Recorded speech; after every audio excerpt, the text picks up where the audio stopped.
Do you like cutting grass? How about the smell of grass?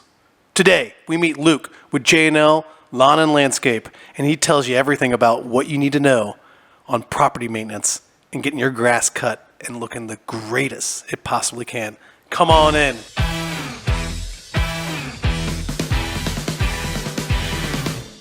Welcome to the Dayton Approved podcast with Frank O'Neill. This is where the local Dayton businesses get a spotlight. Welcome to Dayton Approved, where we're interviewing and meeting and exploring Dayton small businesses and nonprofits here.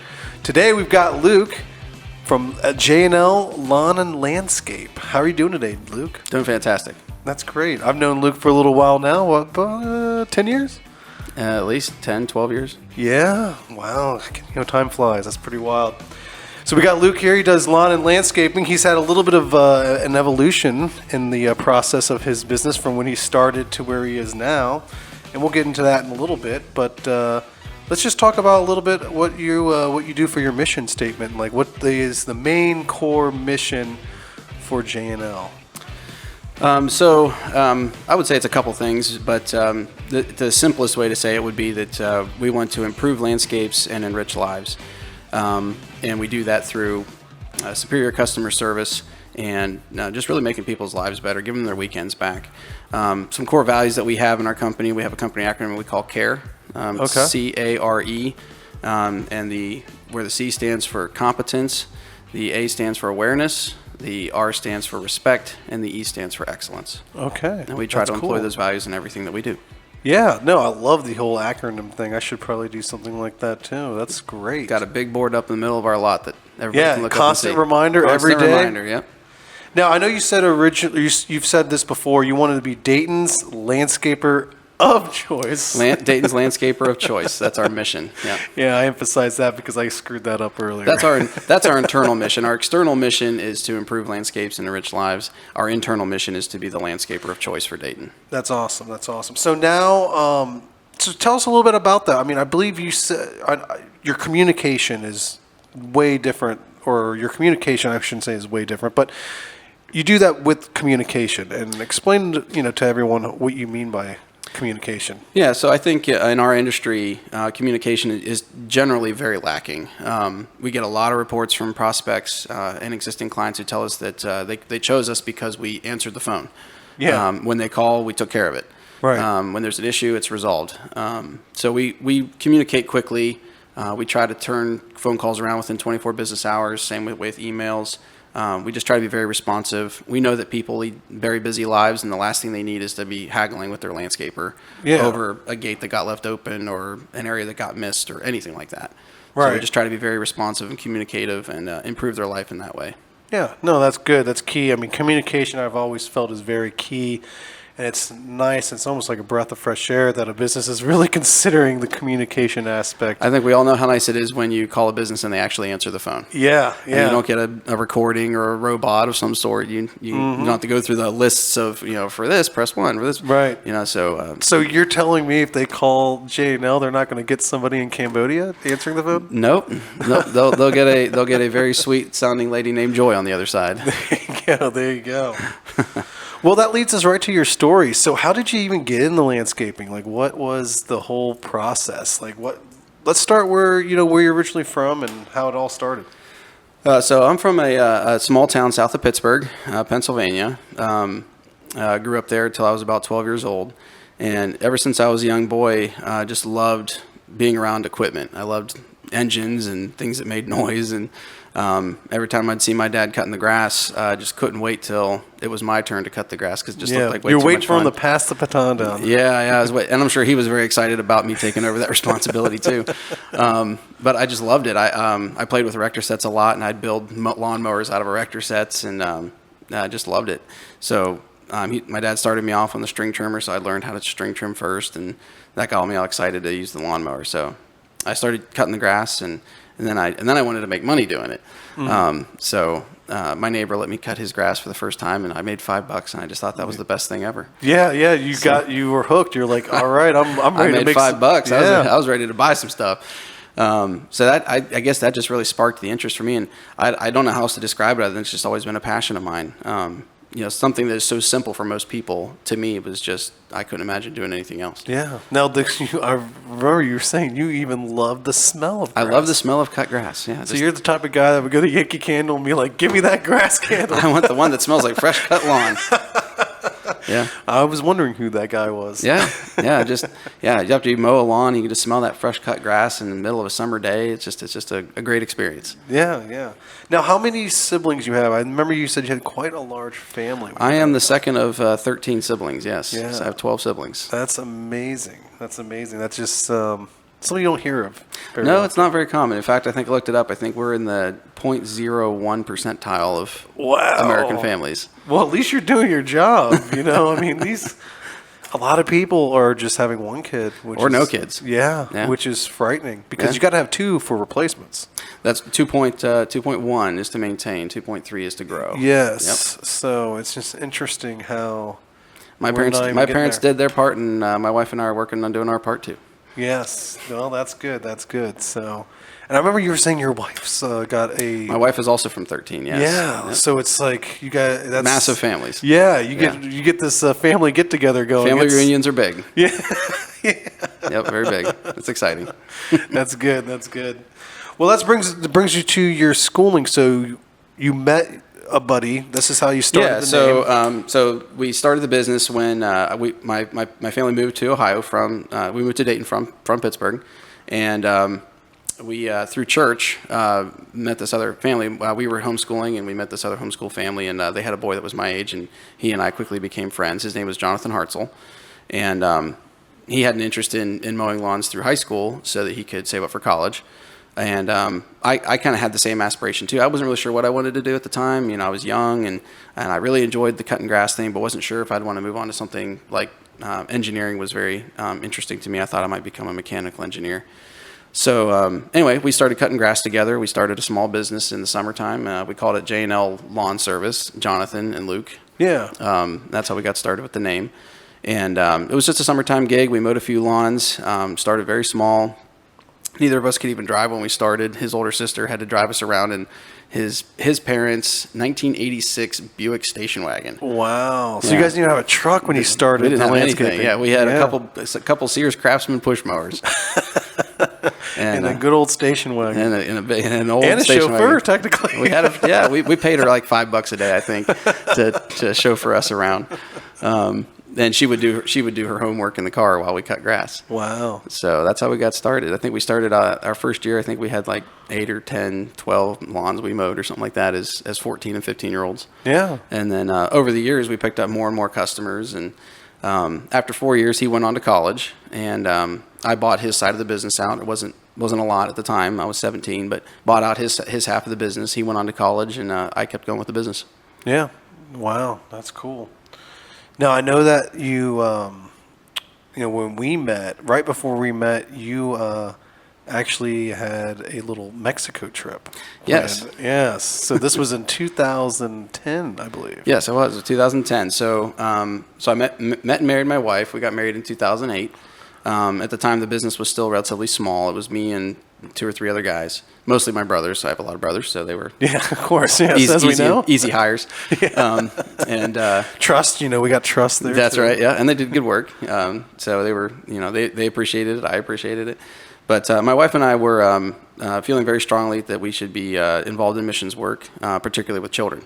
Yeah. So we explored the Mexico option, ended up working at an orphanage down there, moved to Mexico actually. Yeah. Packed up and moved everything to Mexico.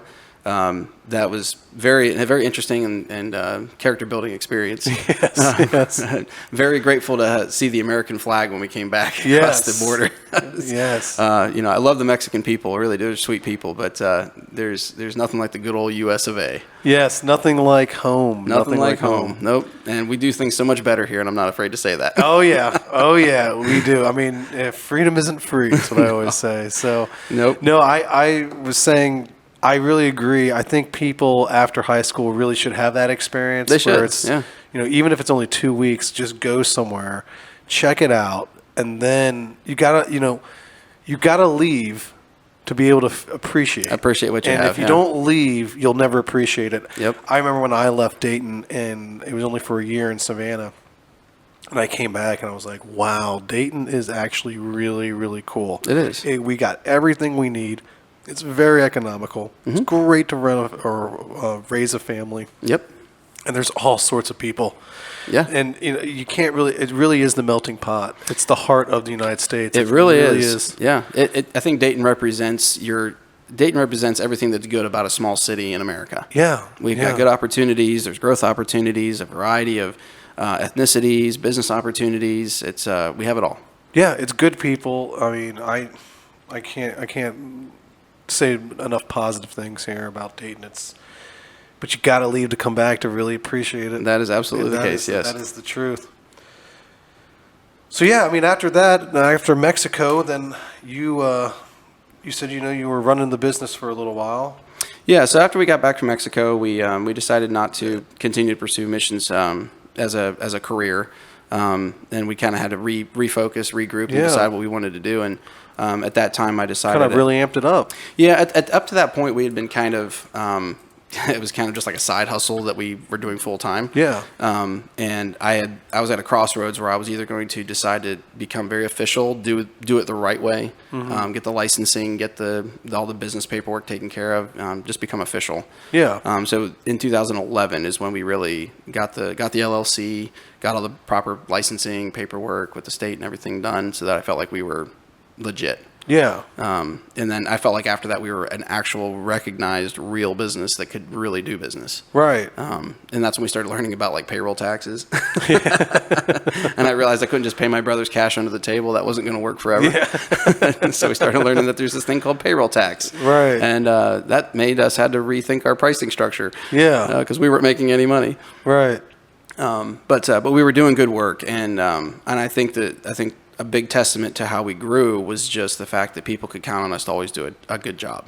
Yeah. We did good work. We took pride in what we did. And we just wanted to expand that and keep it going. Yeah. Well, for real, or for sure. That's exactly what you do, is just, if you got a good thing going and you just do the simple things right, then you're going to have customers for life. That's just how it works. Our phone started ringing like crazy. We had more business than we knew what to do with, so we figured it was time to figure out how to grow. Right. So then you said around 2016 is when you had another little milestone hit. Yeah. So in 2016, after 2011, as our company started growing, it kind of a big milestone for a lot of small business owners is to hit the million mark, doing $1 million in revenue in 1 year. And so it was a big dream of ours, and we finally hit it. Yeah. I don't know exactly when. I think it was actually probably closer to 2019. 2019, I think, is when we first finally hit the $1 million mark. Wow. But yeah, that was a big milestone. Nice. So. Nice. All right. Well, that's cool. That's really a phenomenal story. It's really kind of exciting to hear how it all started from start to where we are now. Yeah, it's been a journey. It's been the American dream. Sometimes it's a American dream. Yeah. But as I heard someone say the other day, headaches are dreams too, or not? Nightmares are dreams too. That's right. So sometimes if the business is a nightmare, just remember that's still a dream. That's true. That's true. That's very, very true. It's just a type of dream, right? It's a type of a dream. Yep. Sometimes the dream's a nightmare.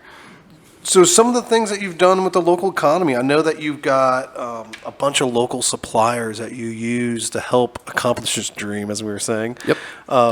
Which is awesome, because then you can keep it local here in Dayton, yep, or the surrounding areas of Dayton. So tell us a little bit about different suppliers you use, maybe why you use them, and kind of maybe explain a little bit about your services, Yeah. So a lot of the services that we offer, we do rely on outside vendors to supply us with products. So for spring cleanups, we use a lot of fertilization for shrubs and flowers, and we use a lot of mulch. We buy hundreds and hundreds of yards of mulch. So a couple suppliers that we work with for the mulch would be JB Mulch up in Vandalia.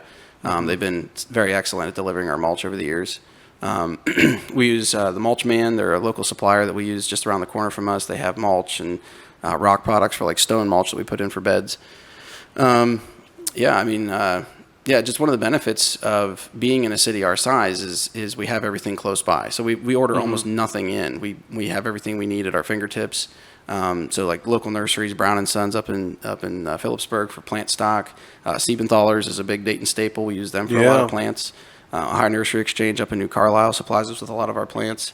We get a lot of stuff from in West Carrollton, Site One Landscape Supply. That supplies a lot of like our herbicides and fertilizers and things like that. So yeah, it's just been really great building relationships with a lot of these vendors. You get to know them well. You take good care of your vendors; they take good care of you. It's been a really mutual relationship with a lot of the vendors. Yeah, well, that's great. Yeah, I mean, you would think there's a decent amount, but then you really start to think about it. There's just tons of different vendors that really helping in the local economy. Our vendor list has grown quite long of just all the different businesses we rely on. And when they fail, we fail. Because we can't supply the services that we do if they don't give us the products that we need to perform it. Of course. But most of them, I would say, have done a really good job. Yeah, and that's phenomenal. I mean, it's just really nice to hear how it really kind of comes full circle into the whole, like you said, local economy where it comes into play. Yep. Even things like equipment. The equipment that we use has to be very reliable. We rely on our local vendors to supply us with parts and service. So like Bobcat at Dayton has been great. Nest Lawn Equipment down at Germantown supplies us with our lawn mowing equipment. They've just been really good to us. Yeah, I mean, I'm sure like over the years you probably acquired more equipment. Yes. More and more and more. But obviously you probably don't have every piece of equipment underneath the sun, so you're going to have to rely on some local places that'll allow you to either rent or borrow. Or rentals too. That's a big one too. We do rent, and we've been able to acquire most of the equipment we use on a regular basis. But when we do need a piece of equipment that has to be rented, we have a network of rentals, probably 6 of them in the whole Dayton area that just have different pieces that we use from different times and whenever they're available. Yeah, that's amazing. That's really good how it works out. And that's how business and commerce work. Is I help you, you help me, we all help each other. Yeah, and we keep the dollar spinning around here. That's right. Yep. We don't want it to float out. That's right. Keep it local. So it's all about. That's why we're doing this. Yep. Dayton Approved. Keep it local. Yep. I'm a big fan of doing business locally. Yeah, that's why. Hey, I'm all about that as well. If it's $11 to do it somewhere else and $12 to do it here, I'd gladly spend the extra dollar to do it here. It saves you money in the long run. In the long run, too, and you're helping your neighbors. Right, and that's what it's all about. Now, some of the things that set you apart compared to other places, you're saying it's a lot of it's the little things. Mm-hmm. Talk about the little things that a lot of times get overlooked in the landscaping world.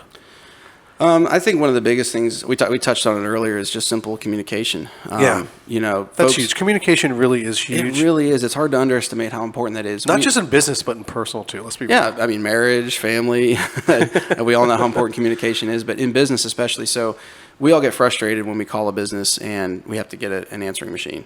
And that still happens in our company. I mean, don't get me wrong. We do have an answering machine. People call in. Sometimes we can't take every call.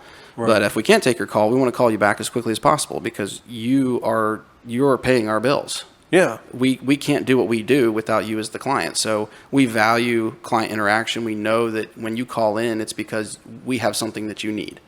Of course. And why would we ignore that? So we do the very best that we can to make sure that communication is rapid, communication is quick.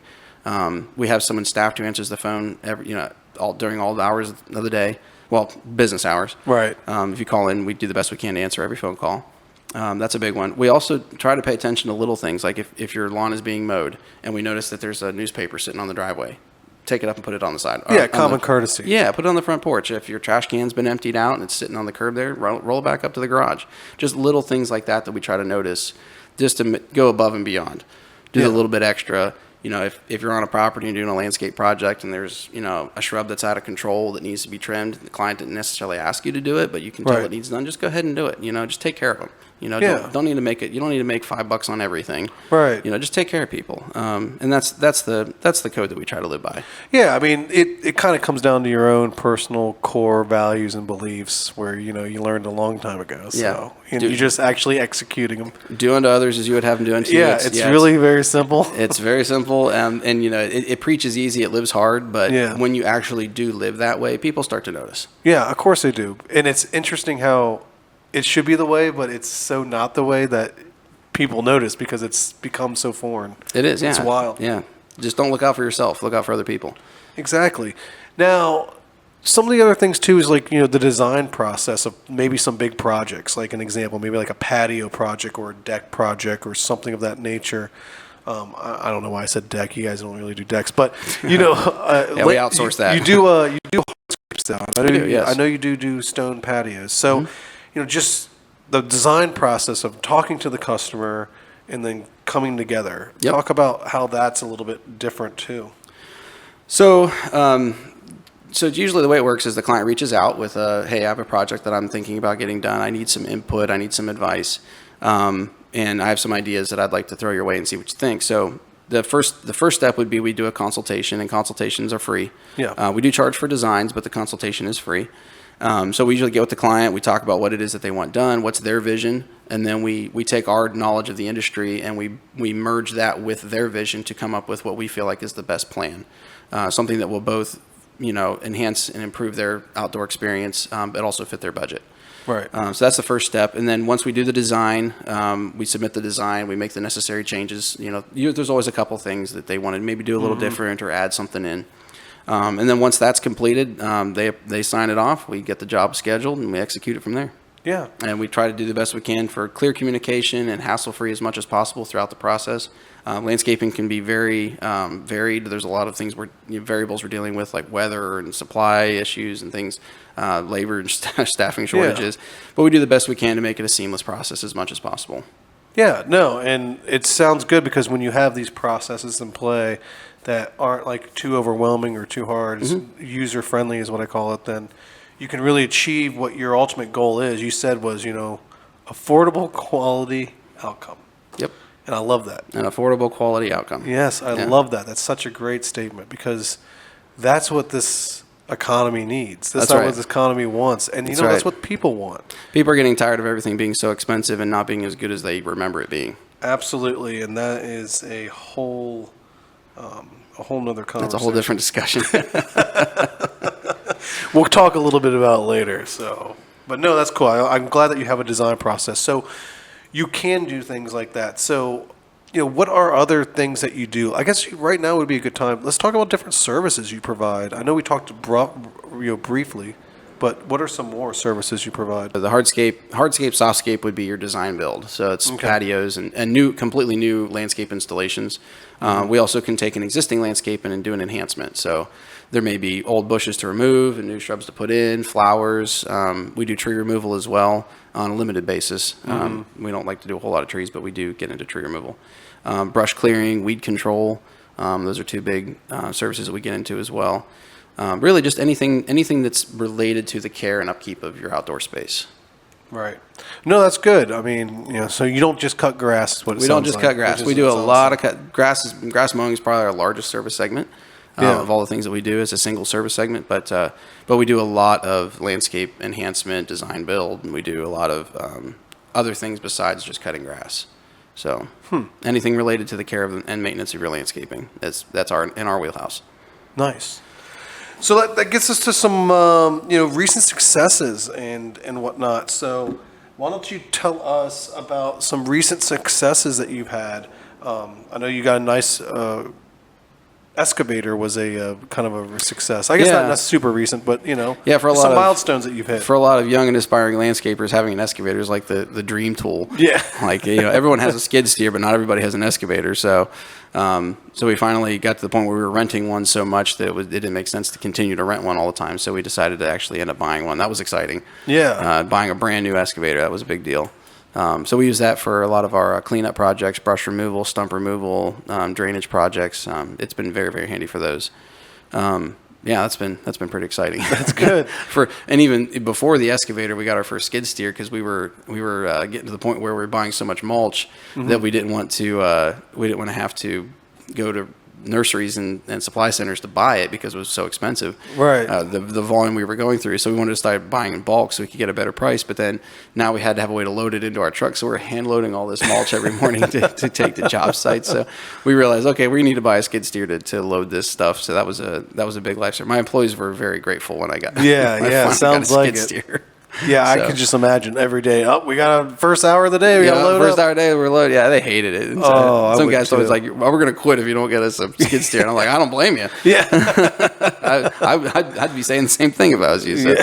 So we finally got a skid steer and then an excavator. And then just recently, a big milestone for us was finally getting J&L on one property. Okay. Because it's been like in my backyard. It's, a friend of ours let us use his barn, and for a while we were parked at like an RV parking lot garage kind of thing, and we never had a dedicated place just for the business because that's a big expense, and Right. just was never in the budget. So we were finally able to purchase a piece of property next to where I live, and we cleared it out and developed it, and has its own office now. It's got parking spaces. We have bulk storage. It's been really nice. Yeah. I mean, that's a huge. It's been huge. Yeah, the efficiency it's provided us, it's a better image for our company. It's better for the employees to have places to park. It's just been really nice.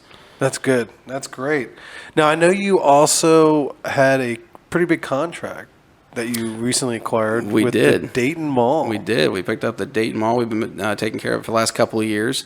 That's been an interesting experience because it's a very large property, and there's been a lot of it's a lot of work, and it's a work in progress, I will say. Yes. It's been a really interesting experience for us as a large commercial contract. Something that we're used to taking care of commercial contracts. We've also taken care of the Fairfield Mall before. Yeah. We don't have that contract now, but it's something that we already had experience with. So that helped us with preparing for taking care of the Dayton Mall. Right. But yeah, that's been a nice account to have. Yeah, no, that's cool. So what are some other commercial contracts other than, the malls? So Channel 2 is one of our clients. We take Okay. care of some of their stuff. In fact, we did a really big project at one of their towers. Oh, wow. Yeah, they were putting some more height on the tower, so they needed to redo the guy wires to hold the tower up. So they needed a bunch of landscaping work done on the ground. A bunch of land clearing and lane creation for the guy wires. It's one of those projects you don't even think about. You just kind of overlook. Yeah, you don't like who does that kind of stuff. Well, we do. Yeah. So that was we got to call the guy. Wait, we are the guy. we are the guy, right? Yeah. So that was a big project. That was and a lot of fun. We really enjoyed that one. We put in like over, I think, 1 million pounds of gravel. Wow. That was way over 1 million. It was millions of pounds Yeah. of gravel for that project. That was a big job. There's a company down in Springboro that manufactures cartons for fast food restaurants. So like Arby's and Lee's Chicken and things like that. Yeah. The French fry cartons. That's Hutamaki is the name of the company. Okay. But we maintain their facility down there. All right. I'm trying to think some other commercial sites that we have a bunch of them. Those are just the only ones that are coming to mind at the moment. We do a lot of smaller businesses. We do a couple of power equipment dealerships. We've got a car dealership in Beaver Creek that we take care of. I think we have a couple car dealerships actually. We've taken care of Dayton Discount Furniture. That's right. Some of their landscaping needs over the years. That's true. This new property though is Very concrete jungle. Yeah, very not needing maintenance. Weed control. That's about it. That's right. We've done snow removal for a lot of banks, Key Bank, Fifth Third Bank. So yeah, just over the years, lots of different. We do a Dorothy Lane Market on Far Hills Avenue. So I mean, there's just a lot of random commercial properties all peppered all over Dayton. Well, I mean, you've been doing it for 20 years now. Over 20 years, yeah. So when you do something for 20 years, you start to get recognized. That's what I always say. Yep. 2002 was when my buddy and I started in high school. And wow. So 22 years. 22 years ago. Yep. It's Wow. been over 20 years. Amazing how time flies, isn't it? Time does fly. It gets faster and faster. Well, they say the reason time gets faster is actually not because it actually gets faster. It doesn't. But it's because we get older, and as we get older, we have more reference points in our minds. So because we have more reference points, it gives us the illusion or appears that it's going faster. Yep. But now we can sit here and say, wow, 20 years ago. Yeah. Where when you're 10 years old, you're like, what? A long time ago. When I was 8. Right. So it just feels a lot slower. It does. It does. Now that brings us to, some challenges and whatnot. Everyone's got challenges going on. Obviously, the big one is inflation. I think everyone's dealing with that. The other thing is staffing. I know that's always a nightmare too. But let's talk about how it has affected your business. Yeah, so both of those things have obviously been significant challenges, I think, for pretty much everyone. There may be some notable exceptions out there, but so inflation, especially since COVID. So during COVID, we experienced an influx of business just because a lot of people were staying home. They weren't going on vacation. Yep. A lot of people were working from home, and they were noticing their yards more. Yeah. So because instead of going to Disney World this summer, we're going to stay home and maybe do some stuff locally. So they wanted their landscaping to look better. So so during that time, as we're growing and we got all this business coming on, that obviously means you need more staffing. You need more people to do the work, which drove up the demand for better training and better hiring processes and things like that. So, but I think also with COVID, there was this, I don't know, it's like a societal change in the attitude towards work. Yeah. Like people didn't want to work as much. People didn't want to work as hard. And I don't know, I think there's multiple reasons for that, but we've been dealing with that societal shift away from hard physical labor, long hours. I think it was an opportunity for people that just never really had a work ethic to really kind of exploit. I think that you had a combination of that. I think there was some of that, yeah, for and sure. I also think there was also a combination where there were some deaths and people kind of realized, life's short. Why am I working my ass off? Why am I doing that? What's it all for? Sure. Yep. So I think you got that going on. And a lot of people are just probably asking why. Exactly. And then you've got, okay, I'm getting free money. That was an aspect. Which is a bad behavior trait. When the government just started pumping money into society, and it really people $2,000 checks. So not only did they devalue the value of a dollar with inflation, they also devalued the value of a dollar for the hard worker. I think that's some of it too. I think it's easy as a business owner to blame things on, people don't want to work. I don't know that that's necessarily not true. People want to work. People want to work. Yes. People want jobs. People want to be able to take care of themselves. People want disposable money that they can go do fun things and buy nice things with. But I think because of a couple factors, I think businesses, because demand was up, they wanted more out of their employees. Right. And so there was this sense of employers are overworking people.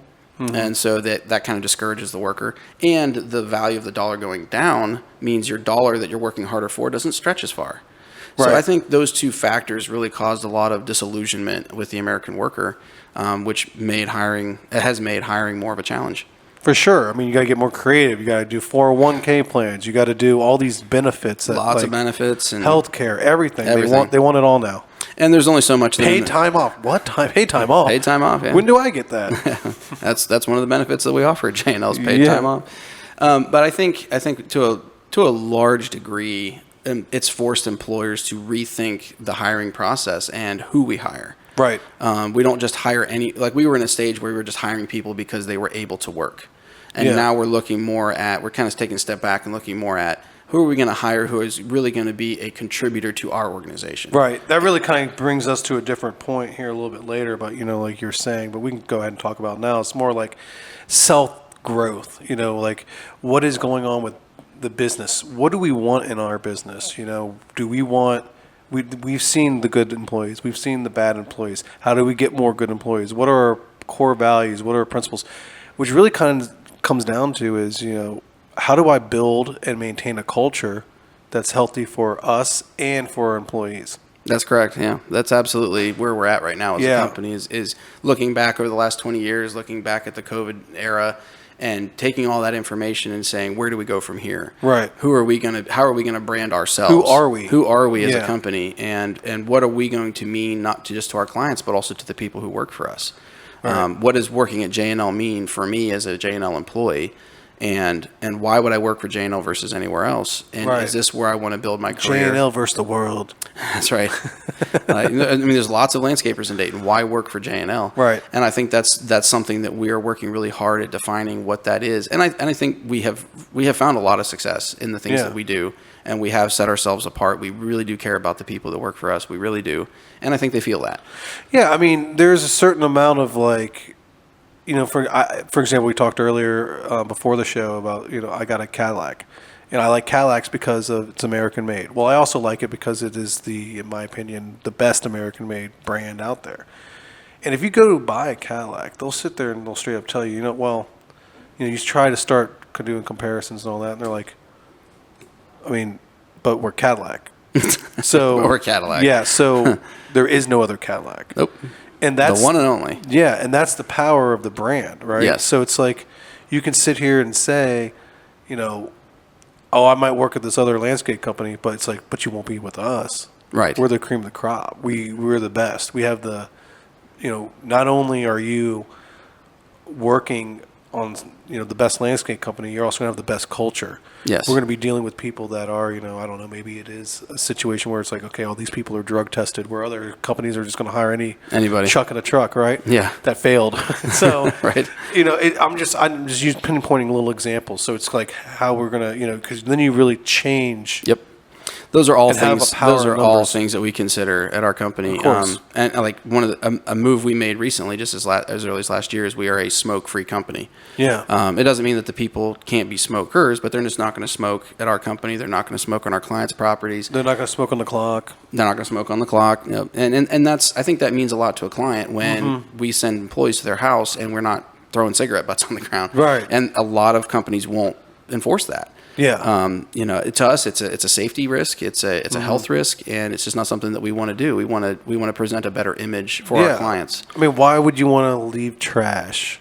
Right. Exactly. On the property, Well, or it's not considered as nice, Right. when you've got someone working by your house and they're smoking a cigarette. It's in our society, it's becoming less and less acceptable. Right. And that's just one of those little things that we do that we feel like tries to try to set ourselves apart. Yeah. We care about the little details like that. Of course, because the details are what's important. The details matter. Yes. Well, they always say God is in the details. The devil's in the details. Both of them are. Both of them. That's the problem. They both are. They both are in the details. Yes. That's funny.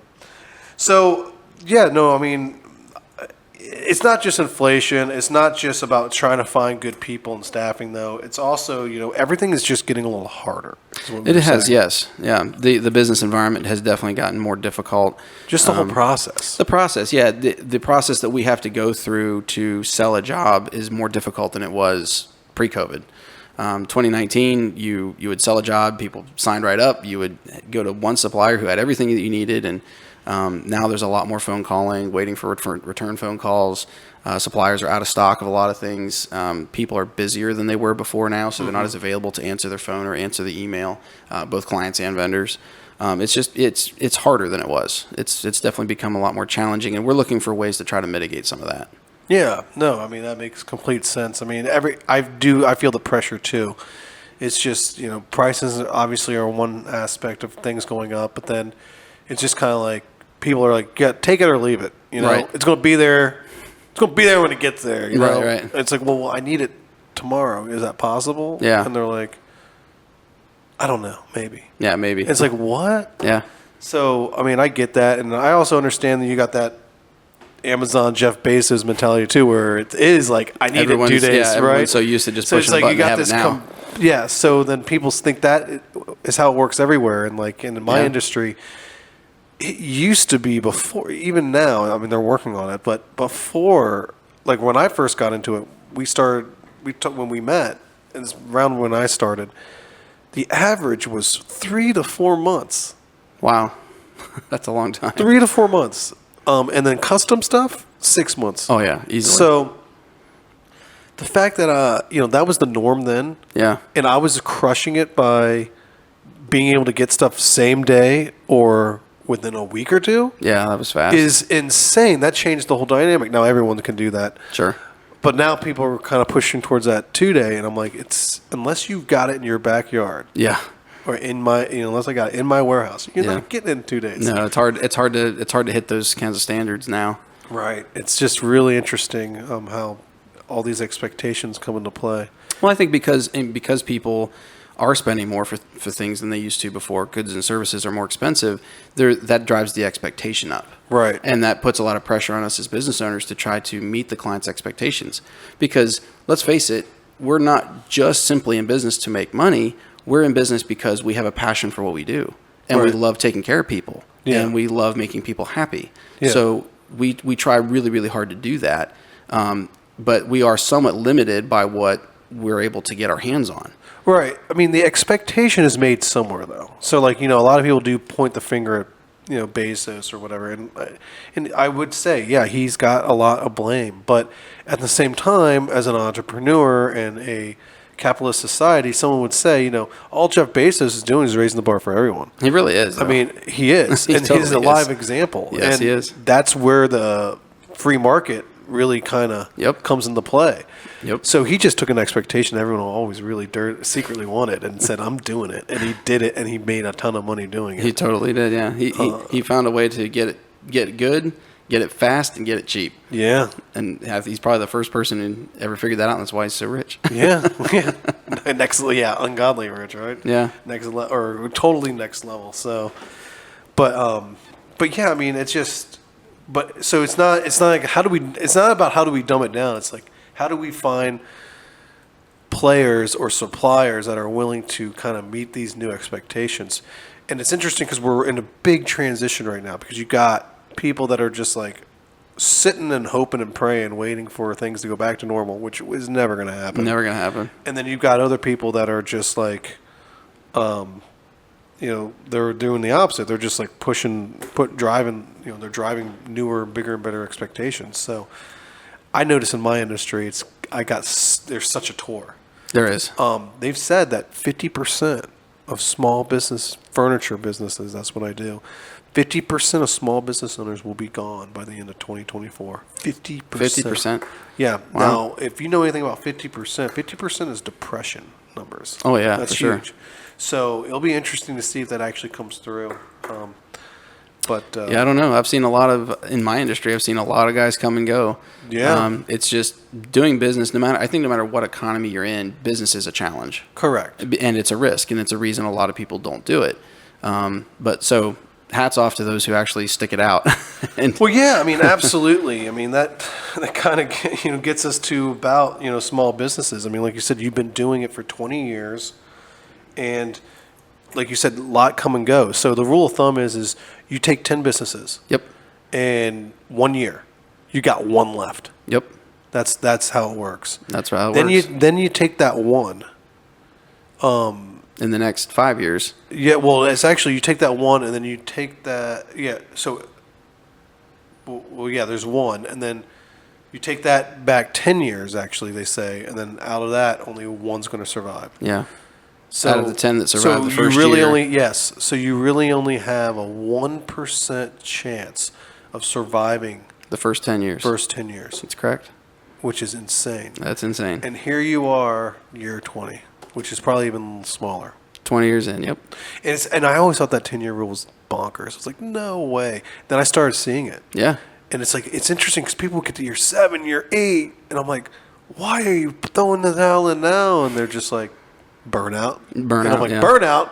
Yeah. And I never understood because I was young. So I was like, burnout. Yeah. Like, there's no burnout. I did have the advantage of youth too. Yeah. Do it while you're young. Yes.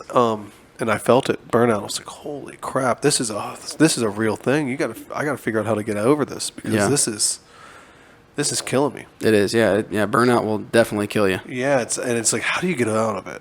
How do you get over that feeling? I think for me, it was tough. It took me a while. I bet it did. Yeah, I know. For me, I got out of the burnout by I think in 2016. I think that may be what you're mentioning earlier was I went and got I had experienced the burnout. I was getting to the point where. My business had grown to the point where I was wearing all the hats, trying to do everything. I was trying to repair equipment, do sales, do a lot of work in the field, manage the books, billing, payroll, all that. And I was also trying to raise my family. We're trying to overhaul our house. It was so stressful that I got to the point where I thought I'm ready to get out of this. I can't do this anymore. So I took a job as a part-time salesman at a John Deere dealership.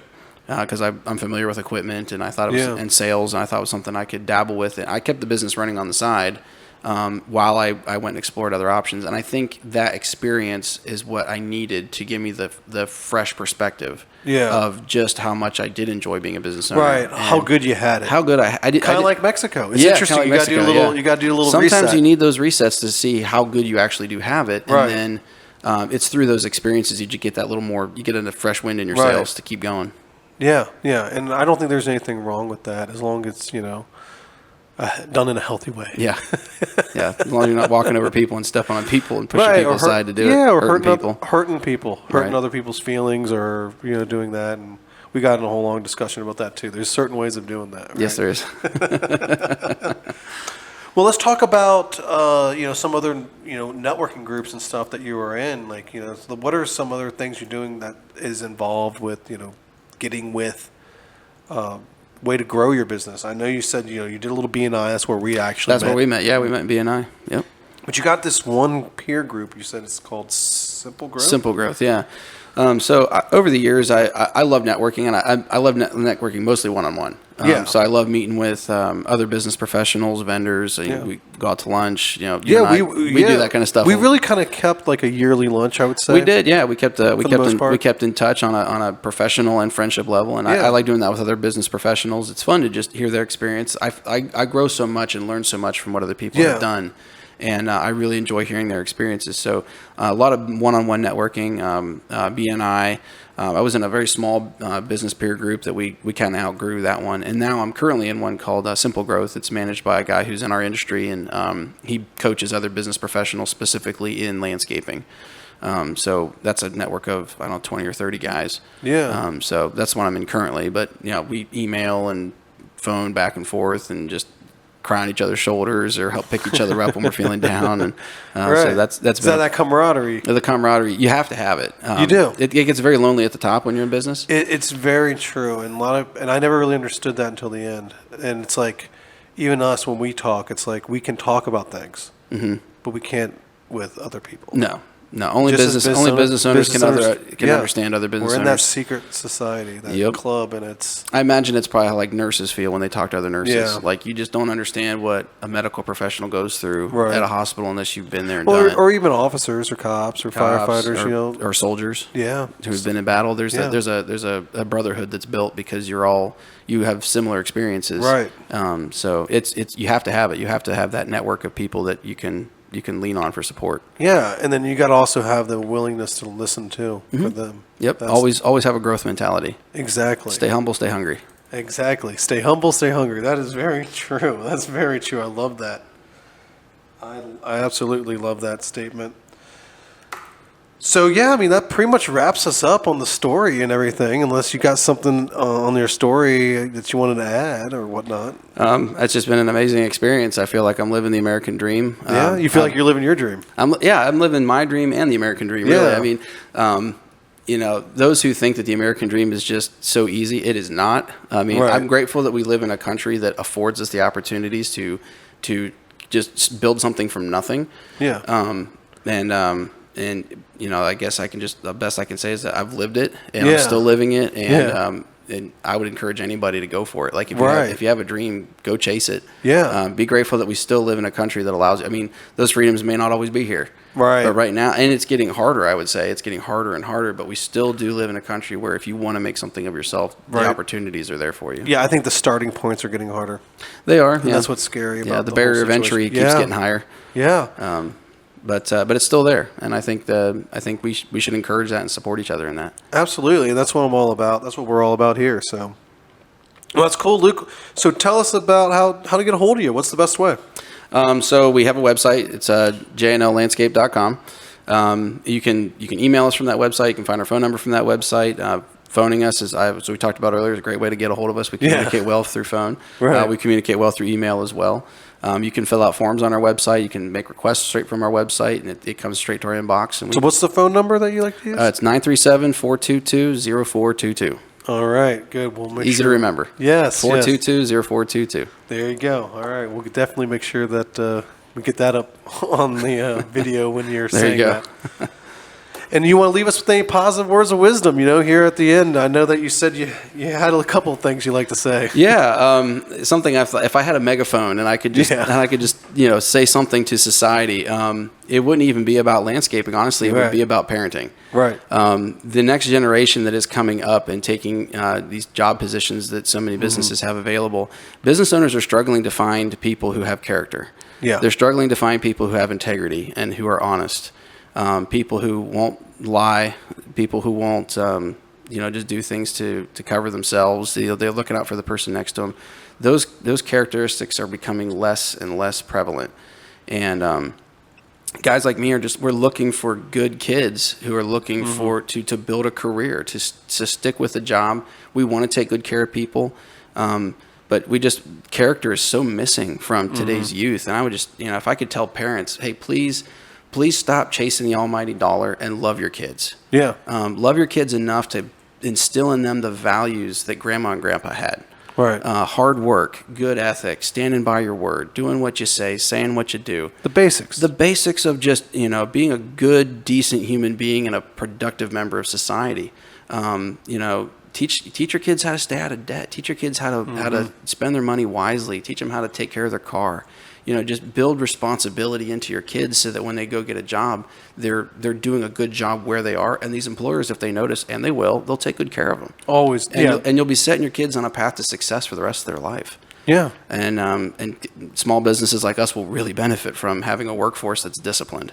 Yeah, and I think a lot of people think that, I got to save money and put my kid in college. College isn't for everyone. And it's not. It's really, and it's becoming less and less so. It's really true. And honestly, the other thing too is college will be there. So if you do want to go, it'll be there. You can go Yep. later on in life if you really want to. Yep. Yeah, but there's tons of opportunities in the trades.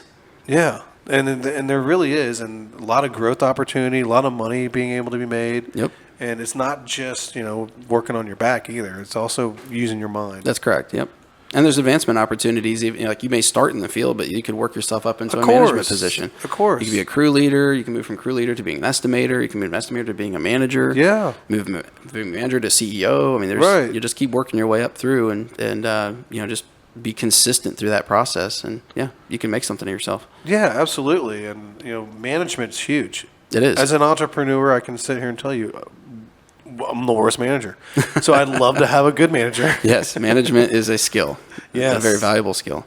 And you know about this because you yourself have 9 kids. I do. So you know all about raising those kids. I do. And all too often, having employees feels like having kids. So you really have like 100 kids. I have like 100 kids, yeah. Yep. Oh, that's funny. Well, Luke, it was a pleasure having you on, and it was a blast. It was good seeing you again as well. Yeah, it was great. So thanks you so much for having me on the show. I really appreciate the opportunity. Yeah, absolutely. So I'm happy to see you, and can't wait to get this one live and on the air. Sounds like a winner. All right, we'll see you later, buddy. It was great having you. Thanks for having me. All right. Subscribe and follow to our Facebook, LinkedIn, and YouTube, or your favorite podcast platform. Be sure to sign up for our email list and receive an email to watch the show. Every Wednesday at 8 a.m. Do you know a great Dayton business that you would like to see on the show? Visit our website at DaytonApproved.com and click on the Contact tab and tell us who you'd like to see.